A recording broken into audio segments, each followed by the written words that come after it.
¿Qué tal? ¿Cómo están? Tengan ustedes muy, pero muy buenas noches. Bienvenidos a esta nueva emisión de Fuego Cruzado en la que pretendemos abordar varios temas de interés, de mucha actualidad que van desde las relaciones conflictivas con la Argentina, pasando por el dossier famoso que hizo su aparición casi fulgurante y después muy rápidamente desapareció también, en este caso en forma vergonzante, disculpen la rima, y después abordar temas que son de mucha trascendencia para nuestra vida económica, por sus efectos en el ámbito laboral y social también.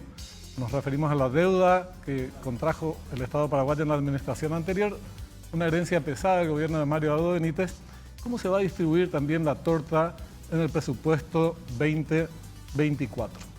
Para abordar estos temas, que los vamos a desarrollar con distintos énfasis según los invitados que tenemos hoy en el canal, arrancamos con una de las piezas clave de la actual estructura de gobierno, la señora Lea Jiménez, jefa de gabinete. ¿Qué tal, Lea? ¿Cómo estás? ¿Cómo estás, Benjamín? Buenas noches, un gusto estar contigo hoy. Un saludo a toda la audiencia. El empoderamiento de las mujeres tiene expresiones concretas, y nos remite a toda una discusión alguna vez cuando tengamos más tiempo sobre el tema del matriarcado y el patriarcado. Con mucho gusto. Es un tema interesante a precisar según la historia de nuestro país. Bueno, Lea, arrancamos en forma general porque después lo vamos a desarrollar con más profundidad con otros invitados. Sobre este tema raro que vivimos con la Argentina desde hace un tiempo, y digo raro porque las relaciones con la Argentina siempre se caracterizaban por ser bastante armónicas, pero por momentos hay unos chisporroteos, y ahora arrancó con el tema de la hidrovía, después tuvo sus secuelas en Yacyretá, camiones que se retienen de vuelta otra vez, casi una treintena de camiones retenidos luego de que Argentina había anunciado que iba a desescalar un tanto el conflicto, hacer una especie de marcha atrás y dejar en suspenso esa disposición de retener barcazas paraguayas. ¿Cómo estás viendo este tema? Sí, a ver, yo tengo una opinión que difiere un poco de la tuya. No sé si es una situación rara necesariamente. Yo creo que más bien, lastimosamente, ya estamos algo acostumbrados a este escenario. Y no es algo que nos toma por sorpresa. ¿Por qué digo esto? Ya hace más de 5 años atrás nos encontramos en una situación similar en el contexto de lo que es el pago que tiene que realizar Argentina a Yacyretá y al Estado paraguayo. Este era otro gobierno, otro color, digamos, del lado de Argentina. Sin embargo, era también una situación de tensión donde habían pagos atrasados de manera significativa, ¿verdad?, que ya impactaban a la implementación de nuestro presupuesto. Eso se logró solucionar, pero está vinculado directamente a lo que es la situación económica de Argentina, ¿verdad? En ese momento tomaron una posición bastante razonable, acordamos, empezaron a desembolsarse los pagos y bueno, se pudo, digamos, enmendar la situación. Hoy tenemos agregados adicionales. Yo creo que la economía argentina está más descompuesta aún de lo que estaba hace unos años atrás, lastimosamente. Y digo lastimosamente porque Argentina es un país importante. Nosotros estamos al lado de Brasil y Argentina, dos gigantes. Cuando les va bien a ellos, nos va bien a nosotros, ¿verdad?, en general. Y lastimosamente Argentina viene arrastrando problemas de muchos años, de décadas ya en este momento. Y en este contexto, el desorden, tanto económico como administrativo y un poco político también del lado de Argentina, hoy empieza a tener salpicones más importantes ya en Paraguay. Acá hay que separar dos cuestiones, ¿verdad? Está por un lado la parte de lo que es la relación a través de la binacional, Yacyretá, y por otro lado está la situación que encontramos hoy en el campo de la hidrovía. Entonces, lastimosamente, en esta suerte de desorden, en esta cacofonía de discusiones que se dan, ¿verdad?, se empiezan a mezclar estas dos cosas, ¿verdad? Pero la realidad es que en el caso de Yacyretá, el escenario es bien particular. Ellos deben alrededor de 150 millones de dólares a Paraguay.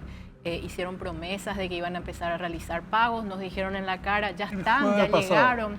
Exactamente. Cuando había venido el ministro Massa, los ministros nos dijeron que ya se realizaron los pagos, van a empezar a reflejarse en los balances.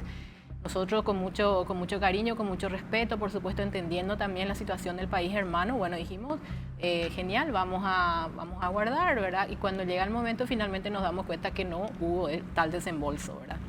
En este momento esto empieza a escalarse, ¿verdad? Porque la verdad es que Nosotros dimos el beneficio de la duda, dimos también el voto, digamos, a favor de Argentina, o más bien no paramos, no hicimos ruido en el contexto de lo que era la necesidad de Argentina de recibir ese desembolso del Fondo Monetario, era 7.500 millones de dólares. Pero en el marco de eso estaba el entendimiento de que ellos iban a empezar a realizar los pagos pendientes. Esto no se dio. Creo que esta semana se desembolsó finalmente, después de varias idas y vueltas y conversaciones, algo alrededor de 12 millones de dólares. Lo que ellos tienen que desembolsar regularmente son alrededor de 30 millones de dólares. Un poco más de la mitad va al fisco y un poco menos de la mitad va a Yacyretá para el funcionamiento operativo. Hoy esta situación de no pago empieza, por supuesto, a traducirse en atrasos en lo que es digamos, la gestión financiera de Hacienda con las gobernaciones, ¿verdad? Ellos hacen estas transferencias. Finalmente hoy estamos atrasados en esas transferencias porque no estamos recibiendo estos pagos. Y así también estamos atrasados dentro de Yacyretá. O sea, Yacyretá es una empresa que tiene que financiarse. Y en otras palabras, si es que fuera una empresa normal, estaríamos ya en una situación de quiebra. Estaría recibiendo demandas a tu tipo. Exactamente. Entonces, no es una situación menor, ¿verdad? Nosotros necesitamos de resguardar a la empresa, necesitamos de cuidar a los funcionarios, necesitamos de realizar los desembolsos a las gobernaciones. Entonces, en ese sentido, ese es un problema importante, un desafío importante, pero bueno, esperemos que en las próximas semanas empecemos a ver por lo menos lo que ha sido lo último conversado, que es que ellos empiecen a regularizar ese pago de 30 millones que tiene que ingresar regularmente y ver un poco más para adelante cómo solucionar los 150 millones acumulados, ¿verdad? Para poder regularizar la situación de lo que es la empresa binacional. Ahora, por otro lado está el caso de la hidrovía. La hidrovía, por supuesto, ellos alegan de que Argentina tiene el derecho a cobrar un peaje, y eso es cierto, pero es solamente parte de la foto, ¿verdad? O sea, es una verdad parcial, digamos, porque los países, en el marco de los acuerdos que se firmaron, los acuerdos internacionales, 5 países acordaron que sí se puede cobrar peaje, pero para llevar adelante ese cobro, todos los países tienen que acordar qué tipo de cobro será, cuál será el monto, etcétera, etcétera. Eso nunca se dio. Entonces Argentina de manera unilateral empieza a cobrar este peaje, digamos. Y en este momento, además de eso, vemos una situación de que están parando buques, están parando camiones que tienen que entrar, camiones de gas y otros que ya de alguna manera empieza a escalar la situación. ¿Paraguay sigue retirando y va a seguir retirando el 100% de la energía de Yacyretá? Y en este momento estamos día a día analizando la situación, ¿verdad? Nosotros lo que necesitamos de hacer no podemos seguir en esa situación de que vendemos y no nos pagan, ¿verdad? Entonces, de alguna manera, tenemos que reaccionar, tenemos que cuidar la soberanía de Paraguay, de lo que es nuestro, y hacernos respetar también en el marco, ¿verdad?, de siempre procurar acordar una salida favorable para ambos países, respetándonos mutuamente y entendiendo la situación de cada uno. Pero esta situación no puede llevar al abuso, ¿verdad? ¿Qué explica esa actitud? Cuando yo te decía las relaciones con Argentina, que históricamente son armoniosas, me refiero a las cuestiones más, digamos, de ese relacionamiento tan fluido de una comunidad paraguaya, más de 600.000 paraguayos en la Argentina, muchos argentinos en Paraguay. Hay una relación de hermandad, por pero supuesto, con estos temas... ellos nos tienden la mano y nosotros les tendemos la mano a ellos. ¿Y qué pasa? ¿Por qué tanta necedad? Algunos dicen, no, hay otras cuestiones detrás de esta historia de la hidrovía, hay consideraciones geopolíticas, intereses económicos muy grandes, porque si bien las banderas de las barcazas son mayoritariamente de banderas paraguayas, son empresas transnacionales, las mismas que operan en la Argentina y operan en Paraguay. Está la disputa China, hasta eso va, ¿verdad? China-Estados Unidos. ¿Realmente entramos en esa discusión? ¿No? Eso es algo que todavía nosotros ni lo abordamos y vamos a lo puntual. Ustedes decidieron de alguna forma unilateral, tienen que rectificar. En el marco de lo que nosotros podemos afectar directamente en esta relación bilateral con Argentina y en el caso de lo que es el acuerdo de la hidrovía multilateral, digamos, entre los 5 países, idealmente deberíamos de ser capaces como región de superar esta situación aquí adentro. ¿verdad? Acordar, Sí, conversar, etcétera. Pero por supuesto, nuestra región no vive en un limbo, ¿verdad? Somos parte del mundo, y como parte del mundo, por supuesto, también se espera que los países vayan tomando posiciones al respecto de estas cuestiones geopolíticas que mencionás, y que yo creo que post pandemia de alguna manera empezaron a cambiar de manera mucho más dramática, ¿verdad? Sí. El hecho de que durante la pandemia muchos países, los grandes, los pequeños, todos, sufrieron realmente desafíos logísticos demasiado importantes. El hecho de que nos dimos cuenta de lo mucho que dependíamos los unos de los otros, y algunos empezaron a sacar ventaja, ¿verdad? Lo que está pasando, por ejemplo, en el conflicto Rusia-Ucrania, que finalmente tiene una repercusión demasiado importante en términos de lo que es digamos, el gas, el petróleo, etcétera, ¿verdad? Entonces, por supuesto, también los alimentos y toda la cadena, digamos, de supervivencia del mundo. Entonces, es ahí que cada uno empieza a moverse y debe definir de qué lado estoy de alguna manera, sí, ¿verdad? Pero el mundo es mucho más complejo, ya no estamos en la Guerra Fría, donde decíamos oeste, hacia la derecha o hacia la izquierda, sino que es realmente mucho más complejo, como vos sabes mejor que yo. Entonces, en ese sentido, yo creo que de alguna manera existen indicaciones de que sí, también puede tratarse o está desenvolviéndose este conflicto regional en el contexto de un conflicto mucho más amplio. De un conflicto mucho global. Más amplio, exactamente, exactamente. Ahora, esto así como está hoy la situación planteada de la hidrovía y tomando todos los antecedentes,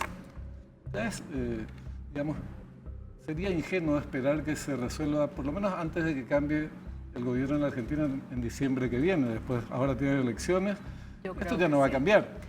Hay una reunión prevista, entiendo, de cancilleres, y después ya se iría al estadio del arbitraje, ¿verdad? Yo creo que en este momento lo que tenemos que procurar es mantener la calma, procurar resolver esto, lograr que realicen algunos de los pagos, porque tampoco podemos vivir del aire.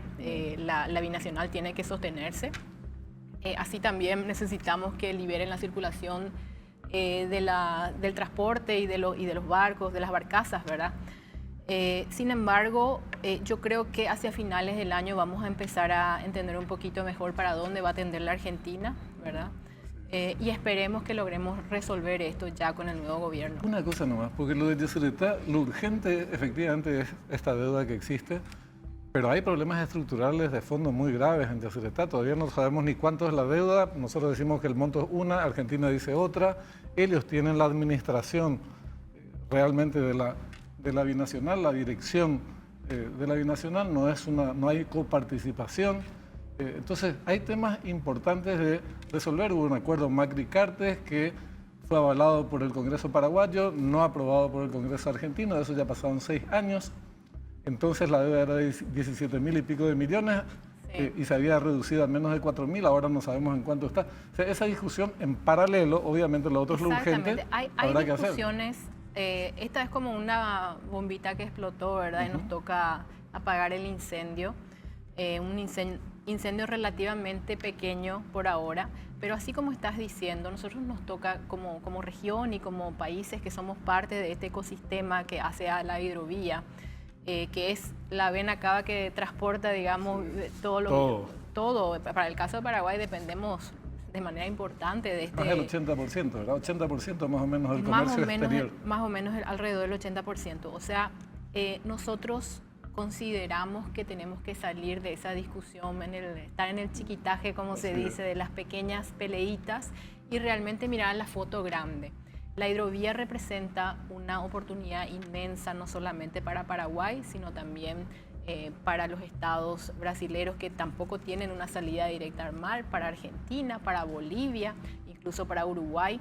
Entonces, tenemos que tener la suficiente madurez para sentarnos a la mesa y analizar esa foto grande y decir qué queremos ser como región. Uno de los desafíos más grandes que ha tenido América Latina y en particular América del Sur es la falta de integración regional. Y esa falta de integración regional se traduce en, es resultado más bien de la falta de inversión en infraestructura conjunta, ¿verdad? La cuestión logística y otros temas que van surgiendo ahora. Y el resultado de esto es que somos una de las regiones menos competitivas en el mundo, y eso nos deja atrás en términos de las posibilidades de desarrollo que tenemos, ¿verdad? Entonces, cuando miras a Asia, cuando miras a los tigres asiáticos, cuando miras a cómo han crecido, cómo se han desarrollado y qué han hecho, ellos se han integrado. Ellos han sido capaces de ver qué tenés vos, qué puedo darte yo y cómo nos complementamos.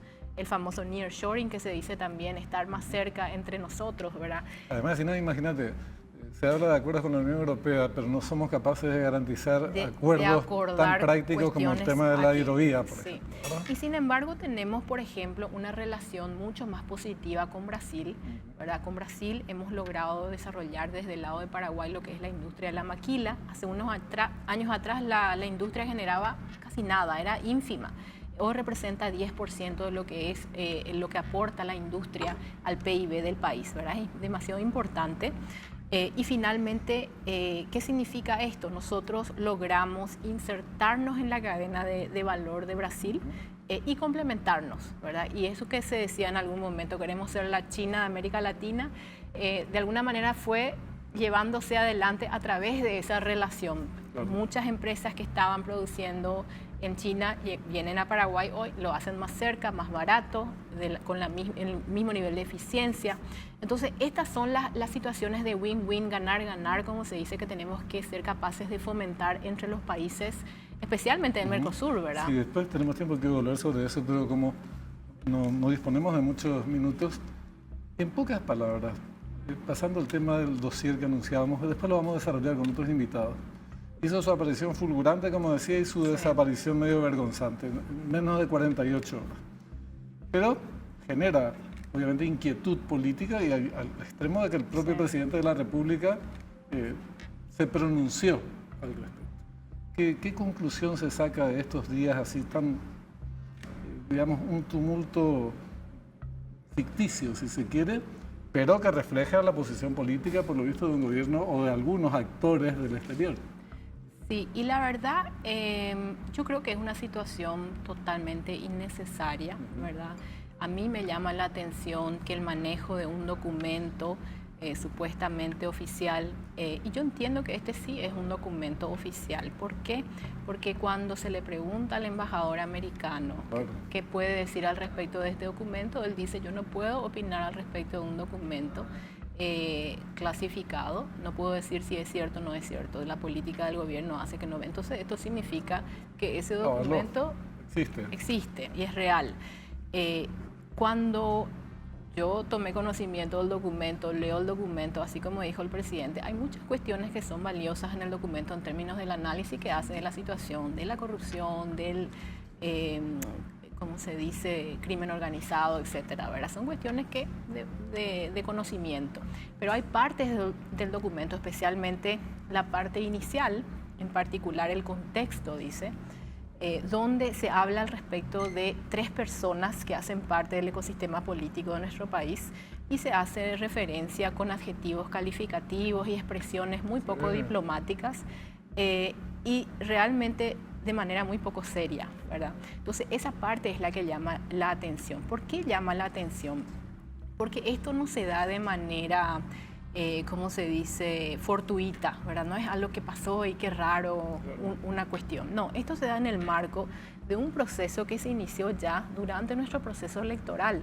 No podemos olvidarnos de lo que pasó hace unos meses atrás, cuando en el medio de una interna, ¿verdad?, de una elección interna de nuestro país, donde se elegían a quienes serían los candidatos finalmente para que el pueblo paraguayo elija a sus representantes, se dan estas designaciones, ¿verdad?, de diversas personas. Una de ellas incluso tuvo que bajarse de la candidatura. Era vicepresidente en ejercicio. No podemos decir esto no tuvo impacto, no fue. Realmente son situaciones muy extrañas donde a mí como persona común me toca decir, yo siento que los derechos humanos de los paraguayos, que todos tenemos el derecho humano a elegir a nuestras autoridades en libertad y sin influencias foráneas ni internas, ¿verdad? Claro. Entonces, de alguna manera eso se vio afectado durante ese proceso. Yo no sé cuál fue la intención en ese momento, pero finalmente no podemos decir no vimos nada y queremos hoy pretender borrón y cuenta nueva, vamos para adelante, trabajemos en la construcción, pero de alguna manera esta aparición de este documento que de manera panfletaria se distribuyó por todos lados, porque no es que fue un medio de prensa, claro, sino realmente parece que hizo metástasis este documento. En varios idiomas. En varios idiomas y todo lo demás, ¿verdad? O sea, realmente yo considero que no es un tema menor, es un tema grave. Y me preocupa al respecto de qué impacto puede llegar a tener este tipo de situaciones en la relación de otra manera amigable y cooperativa que hemos mantenido siempre con el país del norte, ¿verdad? Este es un país demasiado importante, el manejo de este tipo de información tiene que ser mucho más seria y considero que realmente se empieza a socavar, digamos, esa relación. Yo creo que tenemos que ser muy serios al respecto de qué ha pasado. Esto no es simplemente nombrar a personas, estamos hablando del presidente de la República del Paraguay, que ha sido mencionado. Esta es la persona a quien el pueblo paraguayo le ha delegado la autoridad, ¿verdad?, de comandar a este país. Entonces no es un tema menor. Esta persona tiene una investidura que debe respetarse. En ese sentido me parece que me gustaría que de aquí para adelante podamos realmente superar este tipo de cuestiones poco serias, poco diplomáticas y dañinas para la relación. Categoría. Yo te comentaba antes de empezar, a mí me pareció bien que el presidente de la República salga a manifestarse al respecto diciendo las relaciones tienen que ser respetuosas. Esto no lo dice en estos términos, pero no quiero poner en su boca, pero hace referencia a una intromisión grosera, si se quiere, de parte de un gobierno extranjero en cuestiones que son de interés y manejo exclusivo de los paraguayos, algo que no se había hecho en el gobierno anterior y por eso también pudo haberse desarrollado esta política muy hostil en términos de nuestra soberanía y nuestra autodeterminación. Totalmente, o sea, que lo haga, me pareció un hecho. Yo creo que esto impacta al positivo. Estado, tiene de alguna manera intención de impactar o desestabilizar o impactar incluso el Estado de Derecho de nuestro país, ¿verdad? Estamos hablando de la máxima autoridad del país que está siendo mencionada de manera grosera en un documento. Esa es la realidad. Diciéndole, esto es lo que hay que hacer. ¿Desde cuándo un gobierno se puede tomar la atribución de decirle a otro lo que debe hacer? Mira, y de eso depende que seamos buenos amigos. Y hasta esa parte sería entendible cuando uno maneja, digamos, una relación bilateral y se hace un análisis de diagnóstico que después decanta en recomendaciones de política, porque eso se puede dar. Nosotros trabajamos de manera... cooperamos con diferentes países, algunos nos brindan asistencia técnica, a veces a través de los multilaterales. Este tipo de cuestiones se dan en el marco del respeto mutuo, ¿verdad? Claro. Y por supuesto con el permiso del país que es un país soberano y que tiene derecho a definir. Porque acá si se socava la relación que se mantiene entre ambos países es por la acción de uno de ellos, no es por la acción de Paraguay, es por la acción de la representación diplomática de los Estados Unidos, su Departamento de Estado, lo que sea. Pero entonces son ellos los que tienen que rectificar y es muy bueno que, por eso decía que el presidente ponga los puntos sobre las IES y la gente percibe como un acto muy positivo que se defienda al país frente, aunque sea una enorme potencia como es Estados Unidos. Pero no me quedo tan esto porque tenemos los temas que son muy propios de tu formación profesional y quiero plantearlo en forma global. Presupuesto por un lado, 2024, cómo se va a repartir la torta, deudas por el otro, heredadas del gobierno de Mario Abdo Benítez, hay un proyecto de ley, 600 millones de dólares para pagar a vialeras y laboratorios. Y hay auditorías que deben realizarse, que va a ser una de las consultas cómo está eso. Pero lo primero, este proyecto de presupuesto, en términos de la inversión social, ¿es mayor que el anterior, es igual o inferior? ¿No es escasa la inversión social? Pregunto, y junto con ello. Tenemos deudas, el Estado no es que tiene manteca para tirar al techo. ¿Era necesario o es necesario cancelar estas deudas? No se puede pagar, poco menos decir, vamos a hacer un plan de pago. señores de las vialeras, señores de los laboratorios, para poder destinar una parte de eso a mayor inversión social y después vamos a ir poniéndonos al día? Totalmente. A ver, la primera pregunta, si es mayor o menor, el presupuesto es mayor en términos de inversión social. Hay gastos adicionales que se generaron, justamente habían levantado una pregunta al respecto, si no es demasiado acaso lo que se está destinando, y en realidad es todavía muy pequeño, sí, ¿verdad? Y justamente siempre nosotros, cuando defendíamos el presupuesto ya hace años atrás y igualmente ahora, hablamos de la importancia de cuidar cómo se destinan estos recursos a gastos rígidos, como gastos en salarios, etcétera, porque eso roba recursos que finalmente deberían estar destinados a las prioridades y a las urgencias, que son finalmente las cuestiones sociales, ¿verdad? Eso por un lado. Pero este presupuesto va a ser mayor en términos de gasto social. Por otro lado, preguntabas la situación de la deuda. ¿Por qué pagar eso ya ahora? Y la realidad es la siguiente, esto es algo un poquito difícil, voy a hacer mi mejor esfuerzo para poder explicar. Esa deuda ya fue contraída, sí, ya existe, sí. Y lo que se hizo fue dejarla bajo la mesa, ¿verdad? Vamos a esconder bajo la alfombra. Para que no se compute como parte del déficit, para que ¿verdad? no se compute como parte del déficit y tampoco como parte de la deuda oficial, ¿verdad? Entonces, lo que se está haciendo hoy es se están sincerando las cuentas. Las deudas ya existen. Muchas de ellas, de hecho, fueron, digamos que vos eras una vialera, yo te di un papel y en este papel dice, te debo tanto. Vos agarraste este papel, te fuiste al banco y retiraste, el banco te prestó plata en contra de este papel, que de alguna manera tiene garantía soberana de que va a ser eventualmente pagado.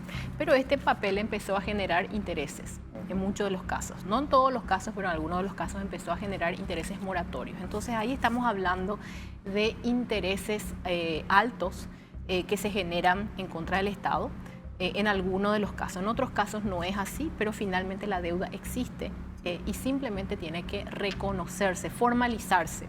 Nosotros tenemos compromiso, nuestra solidez macroeconómica se debe a que cuando nos miran nuestros números, dicen, esta gente es seria, esta gente refleja su deuda, no tienen escondidos los monstruitos, sino que realmente nos muestran, nos dan, cada vez que nos muestran un papel, nos están dando la radiografía real del país, el diagnóstico real de qué es lo que estamos viendo. En este momento ese diagnóstico estaba disfrazado, estaba maquillado. Y hoy lo que el Ministerio de Economía y Finanzas está tratando de hacer es justamente transparentar la situación real. En ese sentido, no es que se está contrayendo más deuda, claro, sino que simplemente se está reflejando y de alguna manera también se está cambiando, porque mucha de esa deuda que está justamente generando intereses en el sistema bancario local, intereses altísimos, se va a reemplazar con deuda que va a tener un interés mucho más bajo. Entonces se está también procurando de arreglar la situación que se dejó.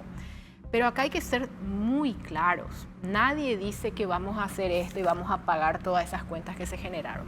Justamente lo que se está procurando hacer es un trabajo muy serio. A veces desespera porque dice, ¿dónde están? Mucha gente me escribe y me dice, ¿dónde están las denuncias? ¿Y dónde están esto y lo otro? Y bueno, acá hay que ser muy serios. No hay que denunciar porque se me ocurrió que yo tengo que denunciar, sino más bien a mí como administradora o a cualquiera de los ministros que están administrando alguna de las carteras y presupuestos individuales de cada institución, les toca mirar con mucha seriedad qué pasó y si hay cosas que parecen no estar bien, hay que enviar a las instituciones que van a finalmente revisar esto de manera externa, como la Contraloría General de la República o la Auditoría General del Poder Ejecutivo. ¿Quién va a hacer la auditoría de todo esto? ¿Es la Contraloría o son otros órganos? Puede ser la Contraloría, en la gran mayoría de los casos, en los casos que son más serios necesitamos que finalmente un extrapoder venga y haga ese diagnóstico, ese análisis y nos diga esto es lo que encontramos de manera objetiva. Y por otro lado también está la Auditoría General del Poder Ejecutivo que también puede realizar un análisis similar, pero tiene diferentes connotaciones, ¿verdad? Finalmente te dan un diagnóstico de la situación. La Contraloría directamente, si tiene hallazgos de cosas que están mal, ellos directamente envían esto ya a la Fiscalía si hubiera necesidad. Se va a pagar, pero no sin antes entonces auditar la deuda y garantizar por supuesto, los recaudos legales de que es un proceso es la responsabilidad lícito del administrador de turno de asegurar de que los pagos se hacen en base a realmente bienes y servicios que ha recibido el Estado efectivamente. Siempre se dijo que durante el gobierno de Mario Adorno no es ningún secreto, hubo un festival de corrupción en nuestro país.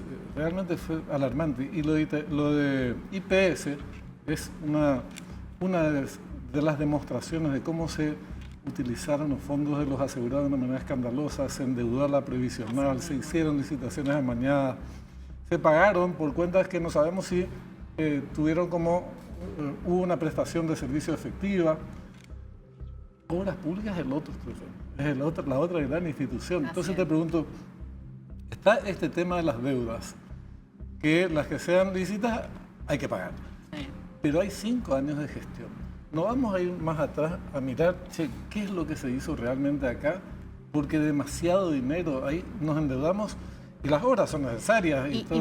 Mucho de este endeudamiento no es solamente del último año, sino de años atrás. Entonces nos va a tocar revisar.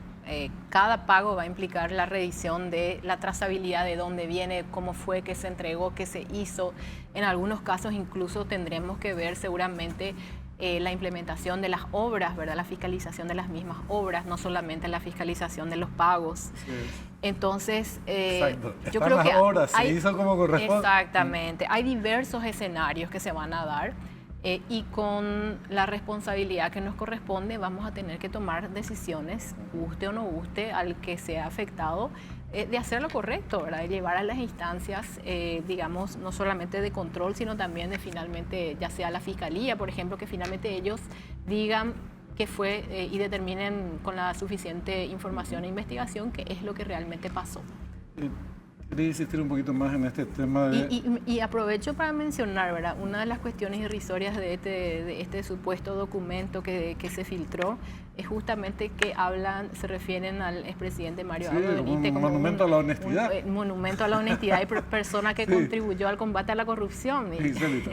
Además, los mismos que dan cátedra de moral, si hacemos la revisión histórica y en el contexto mundial, vamos a encontrar gigantescos actos de corrupción. Pero bueno, esa es otra discusión. Te decía, quería remitirme a modo de redondeo a el tema de saldar las deudas que, como decíamos, las deudas que son reales hay que pagar. ¿Por qué hay que pagar todo junto? ¿Por qué a estos dos? ¿Por qué no se paga, por ejemplo, también al IPS? Si esto es lo que si este es el compromiso que podemos asumir, porque sería irresponsable emitir bonos o hacer otras acciones financieras de mayor volumen para honrar otras obligaciones, ¿por qué no prorrateamos, le pagamos una parte a las hieleras, otra parte a los laboratorios IPS y parte más inversión social? Hay diversas deudas sociales que no se estuvieron pagando en los últimos 5 años. Una de ellas fue justamente reflejada en el reclamo reciente de los docentes. No sé si te acordás, hace unas semanas atrás ellos se levantaron. El escalafón no se había pagado en 5 años. 2019, 2020, 2021, 2022, 2023. Y habían otras cuestiones, exactamente. Le podemos culpar de toda la pandemia, pero la realidad es que pasaron 5 años desde el 2019 y eso no se pagó. Nosotros saldamos esa cuenta.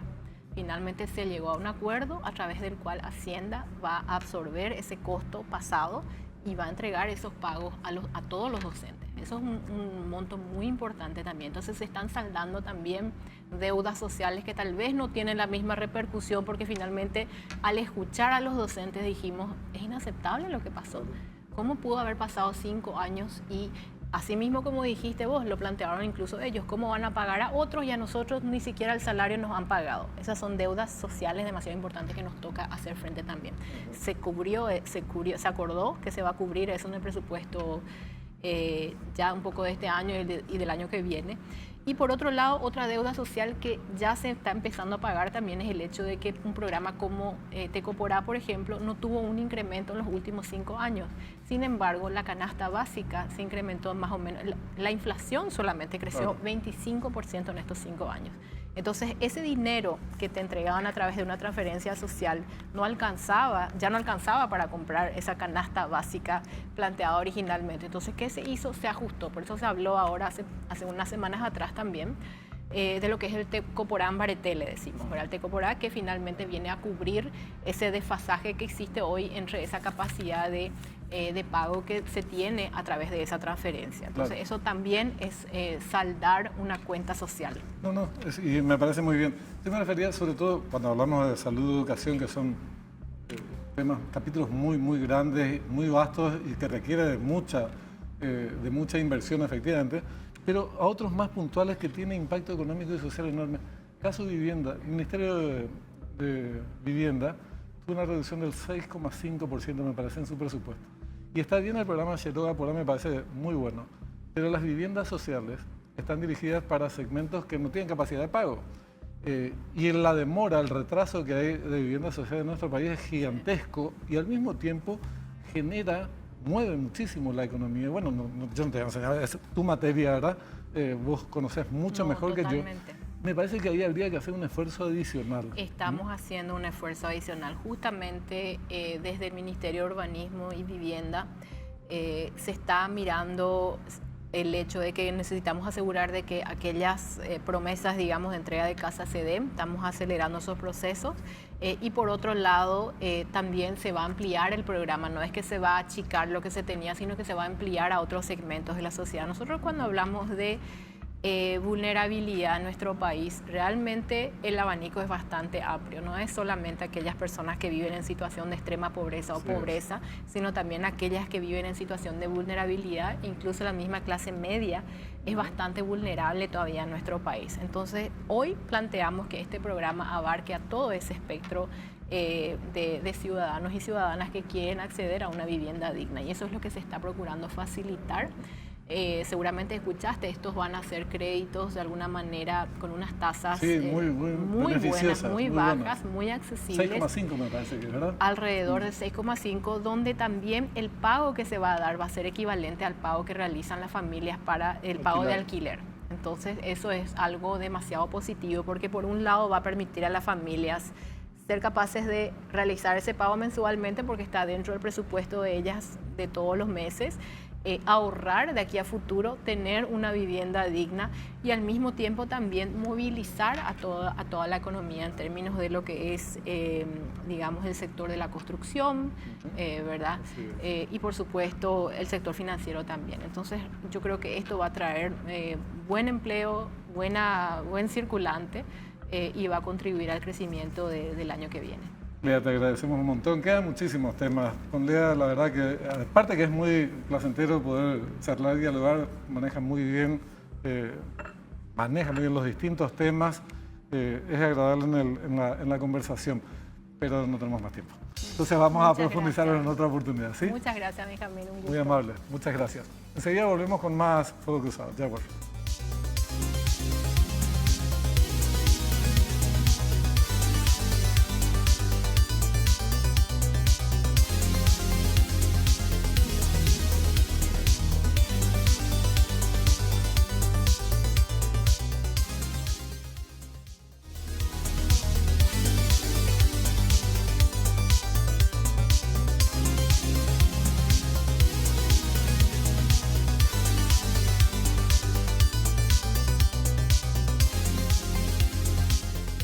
Segundo bloque de Fuego Cruzado. Vamos a profundizar este tema del dossier. En realidad, ¿cuál es su relevancia? Nos decía el otro día José Fernando Duarte, con quien charlábamos en radio, un libreto conocido.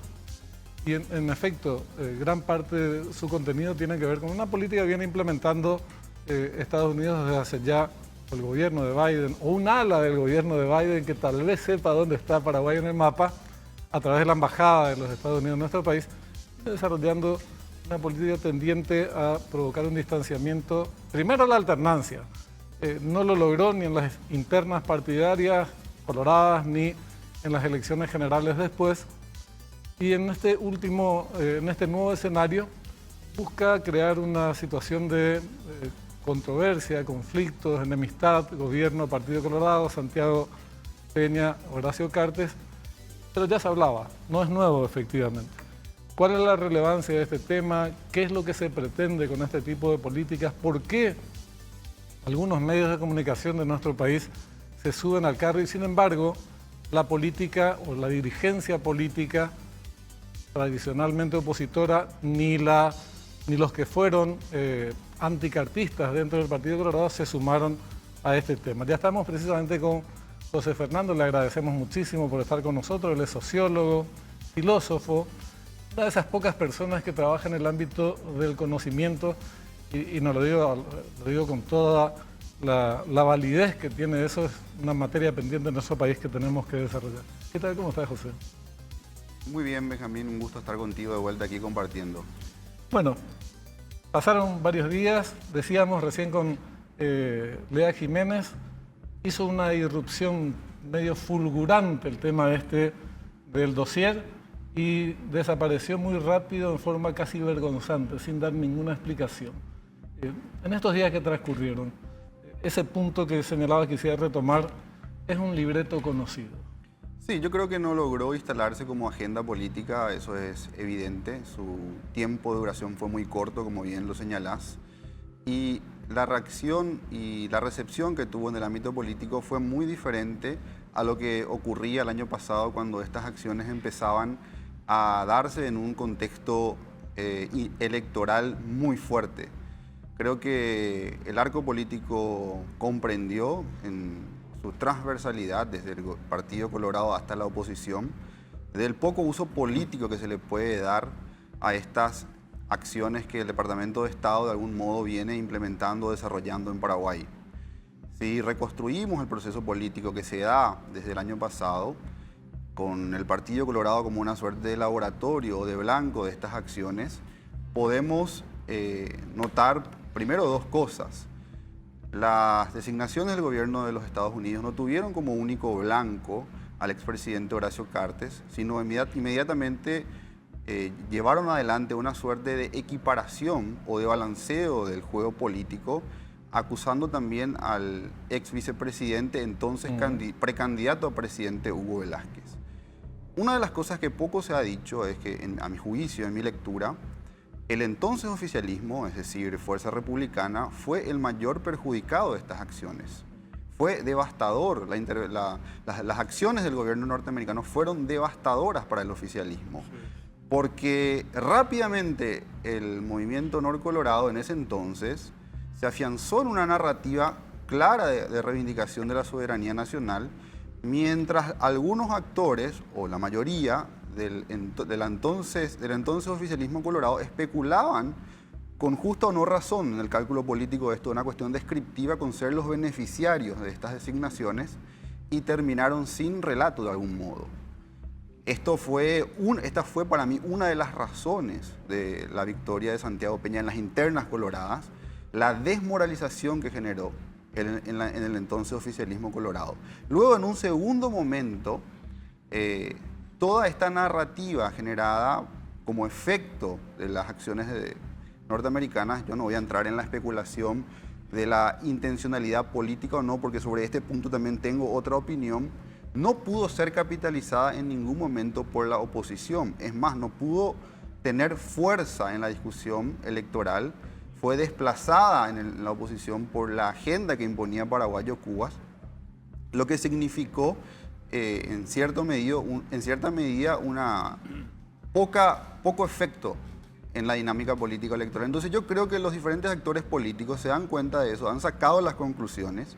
Podemos ver que referentes de Fuerza Republicana salieron a desmarcarse e incluso a criticar este documento presuntamente filtrado desde el gobierno norteamericano. No se ha desmentido ni asegurado. En el caso de Dani Centurión, que ha criticado, un legislador de Fuerza Republicana, ha sido muy crítico, y esto marca un distanciamiento y un nuevo panorama político. Sabes que hablábamos recién con Lea Jiménez y ella decía que esta política que viene implementando Estados Unidos en nuestro país, o el embajador con más énfasis, el embajador, pero en el contexto de una determinada estrategia, que después me interesaría saber tu opinión y que compartas con todos cuál es la motivación de esa política que implementa en Paraguay, está socavando, decía ella, las relaciones tradicionalmente muy fluidas entre Estados Unidos y Paraguay. Y al punto que sale el presidente de la República, no sé cuándo fue la última vez que alguien en nuestro país salió a decirle, che, espera un poco, respétennos, porque eso es lo que más o menos dice Santiago Peña, lo dijo el pasado jueves. ¿Qué valoración tenés de esto? ¿Realmente es estamos en un proceso donde se podrían reformular estas relaciones, podrían deteriorarse. ¿Qué se está discutiendo sobre esto? Bueno, yo creo que el gobierno, el presidente Peña comenzó sus días dando señales muy claras de cooperación con el gobierno de los Estados Unidos, enviando señales que son contundentes. El primer caso es el mantenimiento de la histórica alianza que tiene el Paraguay con Taiwán. Paraguay, recordemos, como miembro del Mercosur, hoy puede frenar cualquier tipo de acuerdo de libre comercio entre el Mercosur y China. Por su condición de miembro se necesita la aprobación de todos los integrantes. Por otro lado, en el discurso presidencial, el presidente Peña se posicionó de manera muy clara a favor de Ucrania, desplazando en cierto modo la postura oficial del Paraguay, que tenía un enfoque de mayor neutralidad, otro gesto a favor de los Estados Unidos. El presidente Peña, es cierto, convocó al embajador, es un hecho nuevo, novedoso quizás, pero también en sus declaraciones afirmó estar de acuerdo con el 95% de este documento filtrado. Yo leo esto como que el presidente Peña no tiene problemas con la agenda política de los Estados Unidos sobre temas importantes de corrupción y seguridad. Me parece que no es tan viable un cambio con las relaciones de Estados Unidos. Paraguay es un aliado muy importante en la región. Sin embargo, debemos considerar algunos hechos que son hoy la realidad de nuestro contexto geopolítico. Hay un avance muy fuerte de la diplomacia china en la región, con diferentes países de América Latina. El caso de la hidrovía es un ejemplo, donde está en juego la concesión para el mantenimiento de dicha arteria fluvial por donde pasan gran parte de la producción y la exportación latinoamericana. Parte de la cual va a China. Parte de la cual va a China. Entonces, yo creo que Paraguay está posicionado en esa situación compleja, tiene una alianza histórica con Taiwán. Otro elemento que me gustaría mencionar y que es algo novedoso para mí, el presidente Peña por primera vez está justificando nuestros lazos con Taiwán desde una narrativa y una argumentación pragmática, económica y racional, no ya apelando únicamente a la antigua alianza y amistad o al contexto de la Guerra Fría, como siempre se ha hecho, sino hablando de que una apertura indiscriminada hoy hacia China en un contexto de una economía que está empezando, o está consolidando, mejor dicho, su proceso de industrialización respecto de las últimas décadas, una apertura indiscriminada a China, según los argumentos de Peña y su equipo económico, implicaría una reprimarización muy fuerte. De hecho, quienes más presionan hoy por una apertura indiscriminada a China es el sector de la Asociación Rural del Paraguay, sectores exportadores primarios. Entonces, hay una situación muy compleja en la que Paraguay es un aliado muy importante de Estados Unidos. Taiwán juega un papel muy importante en ese contexto. Y más allá de este documento filtrado, yo no creo que las relaciones cambien mucho. Es más, tengo además una lectura de este supuesto propósito, la lectura que se da de este documento, de supuestas intenciones que tendrían determinadas agencias norteamericanas de separar al presidente Peña, al presidente del Partido Colorado Cartes. Yo creo que ahí hay una lectura, de ser verdad esto como un propósito, hay una lectura incorrecta del juego político paraguayo, de la particularidad de nuestro sistema político y de las condiciones en las que el actual presidente hoy tiene que afrontar los primeros años de su gobierno. Podría extenderme más, pero como... Vos sabés que este punto me parece clave, porque muchas veces se da por hecho de que no... Los gringos definen una estrategia, la tienen toda, la tienen clara, es correcta per se, no hay nada que discutir. Y no, la verdad es que no es así. Desde Vietnam en adelante podemos ver una serie de países en los que metieron la pata hasta el pescuezo, más recientemente Afganistán, pero muchos ejemplos en donde no existen estas estrategias supuestamente infalibles. ¿Qué pasa en Paraguay?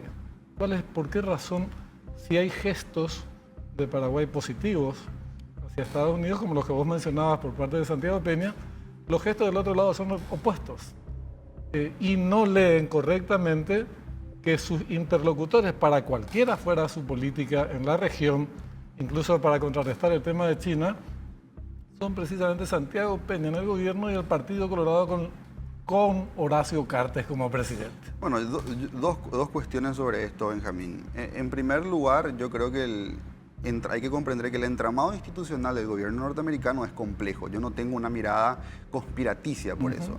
La mirada conspiraticia muchas veces se basa en una argumentación en la que se considera que hay un centro de poder unificado. Sí, que lo piensa todo. Que lo piensa todo, que tiene un plan predefinido y que lo aplica conforme a un calendario rígido. Yo creo que las relaciones en el gobierno norteamericano son complejas, hay diferentes agencias, diferentes instituciones, diferentes intereses que hay que considerar, ¿verdad? Como primer punto, no existe como una aplicación directa de una política específica, menos aún en un país que no es una prioridad para los intereses de Estados Unidos. Probablemente ni sepan bien dónde queda. Claro. Biden tiene una relación presidencial con otras zonas del mundo, con el Paraguay no lo tiene, son funcionarios de segunda o tercera línea quienes llevan adelante estas agendas. Creo por eso por un lado. Por otro lado, yo creo que hay que leer, me parece, estas acciones no tanto como destinadas a provocar un cambio de régimen o un desplazamiento político, sino yo lo veo más bien como un intento de disciplinar el funcionamiento de ciertos actores económicos en el Paraguay y que están orientadas más bien al contexto de los negocios ante los cuales Estados Unidos quiere poner ciertas reglas de juego y poner ciertos límites a determinados actores que ellos consideran por alguna u otra razón que deben ser disciplinados. Y en tercer lugar, a mí me parece que no hay una consideración o no hay una lectura quizás correcta si es que se considera la hipótesis de un intento de separación de Santiago Peña, del presidente del Partido Colorado, Cartes, de las condiciones del ejercicio del poder. Yo creo que me gustaría hacer un pequeño recuento aquí. Yo creo que a partir del 2003 en adelante hubo una sucesión de presidentes que tuvieron aspiraciones refundacionales, sobre todo en materia de reelección. Y esta aspiración no terminó bien en ningún caso. En el caso de Nicanor terminó con la alternancia. En el caso de Lugo es una de las razones para mí de su caída. Y en el caso de Cartes terminó con la derrota para mí del candidato colorado en ese contexto frente a Mario Abdo Benítez. Yo creo que hay una mayor reflexividad de los presidentes desde entonces respecto a las dificultades o a los costos políticos altos de cambiar las reglas de juego. Por lo tanto, el presidente Peña no tiene hoy la posibilidad, o yo considero no es racional que vaya por un camino de refundación. Entonces, ¿qué para mí es lo que tiene que hacer o qué es lo que puede hacer? Tratar de enfocarse en los problemas urgentes que tiene el país, en consolidar la gobernabilidad y en implementar su programa de gobierno tratando de cumplir las promesas electorales. Ese es su margen de juego y de acción. En ese contexto, no tiene ningún incentivo para instalar la conflictividad en un Partido Colorado que hoy está unido, de manera casi inédita en el ejercicio del poder, porque casi todas las bancadas o todas las bancadas del poder legislativo lo apoyan, con diferencias seguramente, pero esta unidad es un capital muy fuerte y yo creo que ese es el objetivo central que hoy tiene Santiago Peña, y esta idea de instalar una disputa o una conflictividad dentro del Partido Colorado, por más de que sea quizás la agenda o pueda ser la agenda de algún otro país, no tiene posibilidades lógicas ni estructurales en nuestro sistema político hoy. Además, vos sabés que esto también lo comentábamos en radio, en parte en broma, un poco con cierta ironía, porque supongamos que se instala cierta conflictividad en el Partido Colorado. ¿Quiénes serían sus actores? Los actores de esa situación conflictiva. Los que tenemos en el presente. Peña, su gobierno, Horacio Cartes, al frente del Partido Colorado. No se dibuja ninguna posibilidad de alternancia por fuera del Partido Colorado. No existe esa posibilidad. Hoy, por lo menos políticamente, está casi desaparecida del escenario nacional lo que es la oposición más tradicional. Entonces, ¿qué aportaría el desarrollo de esta política además de inestabilidad? Exactamente. Inestabilidad, y mi punto es que, bueno, los presidentes de la República tienen como 3, 4 años para consolidar sus líneas de acción y luego pasan a ser senadores vitalicios. Esa es la realidad. No existe mucho margen para intentar llevar adelante aventuras personales. Yo creo que hay un sentido de responsabilidad política que va a prevalecer en este campo. Es así. ¿Qué conclusiones podemos sacar de esta semana en función a, bueno, las acciones que va a liberar el gobierno próximamente en materia de política exterior?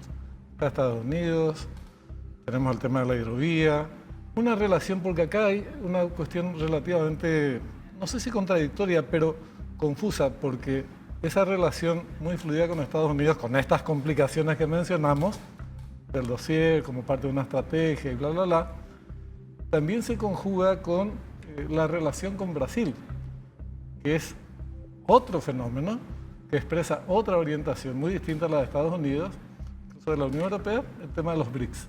Entonces, ¿cómo se va posicionando o qué lugar crees que va a ocupar en la agenda política del gobierno la definición de estos temas? Bueno, yo creo que el presidente Peña da señales de querer tomar un fuerte protagonismo dentro del Mercosur. Se ha visto en sus posicionamientos respecto a la Unión Europea, a lo que se está discutiendo hoy, a la eterna discusión del acuerdo Mercosur-Unión Europea.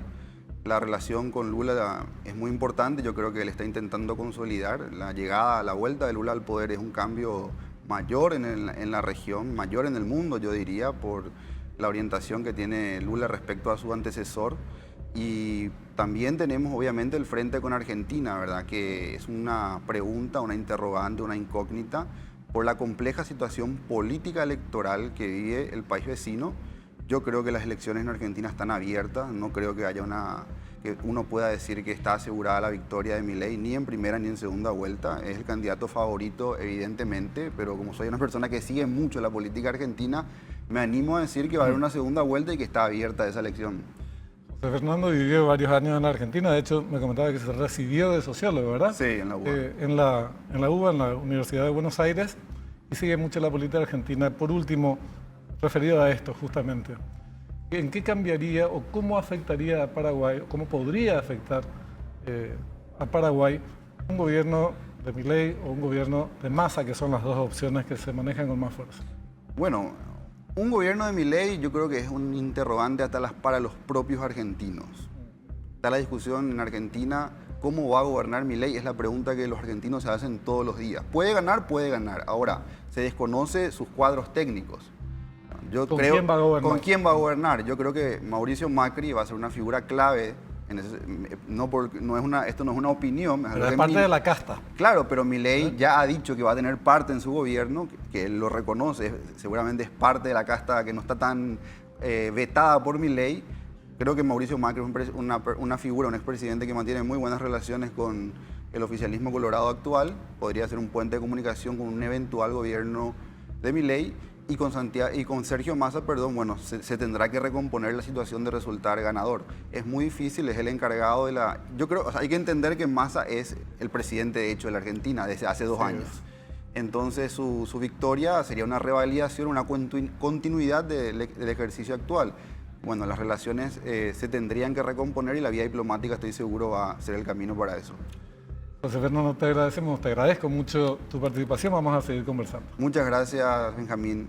Muy amable. Bueno, nosotros terminamos el programa por hoy, nos reencontramos el próximo domingo. Hasta entonces.